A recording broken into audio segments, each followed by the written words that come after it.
had the opportunity to watch a new fantasy sci-fi drama by writer-director Peter Shea. I also got to sit down with Peter and we dive deep on this movie.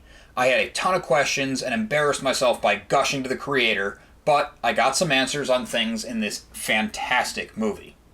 Drive All Night follows a cab driver, Dave, played by Yutaka Takeuchi. As the title suggests, Dave works the night shift. He has an easygoing attitude where he just rolls with things. He picks up a mysterious fare named Cara, played by the adorably charming Lexy Hammonds. Cara doesn't have a simple A to B destination in mind. She has Dave drive her around as the two talk. Cara's a font of information for the city Dave works in and the world of video games. The more time the two spend together, the more things become surreal. Simultaneous to Cara and Dave's story is Lenny, played intensely by Johnny Gilligan. Lenny seems to be something of a hitman. There's someone above him giving him intel on what seems to be Cara. Lenny crosses paths with some of the side players that Cara and Dave also interact with. There's a sense that he's hot on their trail for the majority of the movie. Watching Drive All Night, I was pulled in by the look and feel. It doesn't take from, but feels like the close cousin to, movies and stories like Ready Player One and Tron. It is steeped in arcade culture and looks like the coolest 2021 set movie made in the 1980s. It's hard for me to verbalize the feeling of the movie. The easiest summation is, as someone born in the 80s, raised in the 90s, and a lover of pop culture and video games, it all feels exactly right. It has intrigue and appeal while feeling comfortable. The night scenes are dark, but punctuated with bold lighting, deep blues, and crimson reds. Colorful scenes that bookend the bulk of the movie. One of the coolest looks is the barcade the characters all frequent. Mini Boss, awesome name, which apparently is a real place. There's more on that with my conversation with Peter Shea. Look for that video. It's a throwback arcade of original machines with a bar dead center. Toss in the cute bartender played by Mira Jomer, and it's a place that even a non-drinker like myself would be happy to frequent. I don't want to divulge too much of the actual plot.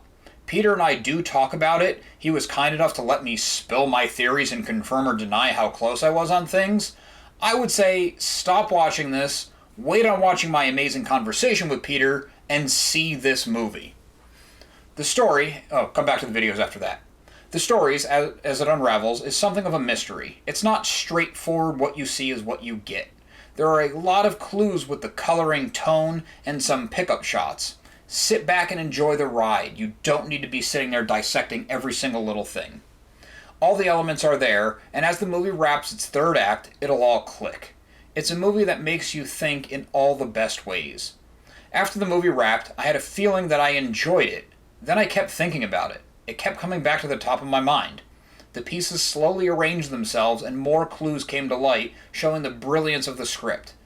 As the movie marinated, I went from liking it to loving it. I actually plan on putting my money where my mouth is and buying a ticket from Cinequest to check it out.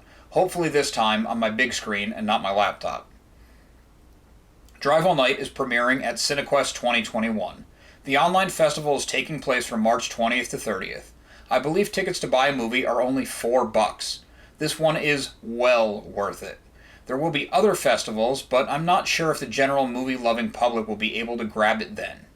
I'd get on it while you can, since it'll be some time before home release. It's worth noting that writer-director Peter Shea lives near Cinequest. It's essentially his hometown festival. He also made contact with Yutaka Takeuchi after seeing him in a movie at Cinequest. It's serendipitous that this movie would get to debut at a festival that has already taken root in the movie's DNA. Thanks for watching. Be sure to subscribe to our channel for more new movie coverage and interviews. You aren't going to want to miss out. Remember to listen to So Wizard Podcast every single week wherever you get your podcasts. So Wizard Podcast can also be found on Patreon, where for as little as $1 a month, you get multiple monthly bonus shows. SoWizardPodcast.com is your resource for reviews, recommendations, videos, merchandise, and more. We love hearing feedback, so drop us a note in the comments or get a hold of us on social media. All of our accounts can be found after the show and in the show notes. On a more personal note, this past January, I released a comic book along with a very good friend of mine, Social Studies. It's a day-in-the-life comedy comic about the typical high school experience.